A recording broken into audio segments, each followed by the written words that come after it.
सका जे कराही भरमा ई सभा कौगलता ए बाबू काहे कराही रे बाबू तू हमारा पे सका जे कराही भरमा ई सभा कौगलता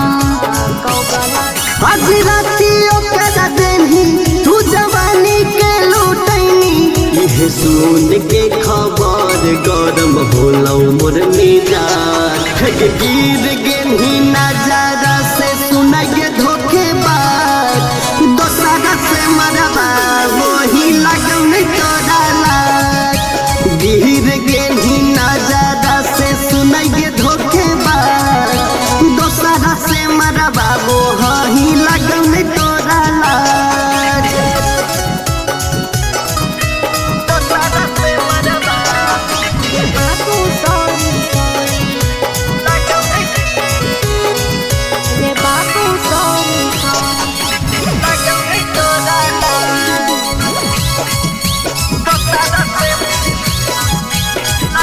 रे बाबू सॉरी सॉरी कहिया तारी पकड़ दी जीना पैबो हम रह के तोरा से दूरी तू करो ही डरामा न चल तो कोनो बहाना के लकड़ी तोरे सभे हकल दीवाना डल वाले भीतर खंबा होगे नोइस के लंबा बोली है सवाद तोर दबे तो प्रिया गिर गेली नजारा से सुनाइए धोखेबाज दोसरा से मरबा वही लगन तोरा लाज गिर गेली नजारा से सुनाइए धोखेबाज दोसरा से मरबा वही लगन तोरा लाज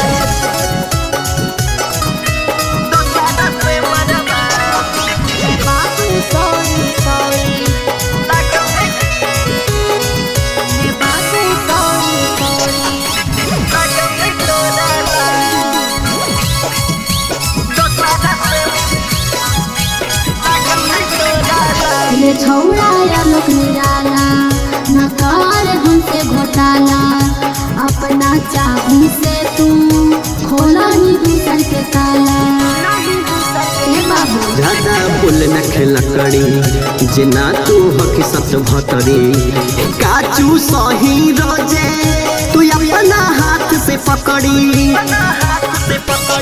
छोड़ी राजा यारियान खूबे ले कौदाना दान सब जानो हटो छोड़ी राइटर आना नारा गिर गेली नजारा से सुनाइए धोखेबाज दोसरा से मरबा वही लगन तोरा लाज गिर गेली नजारा से सुनाइए धोखेबाज दोसरा से मरबा वही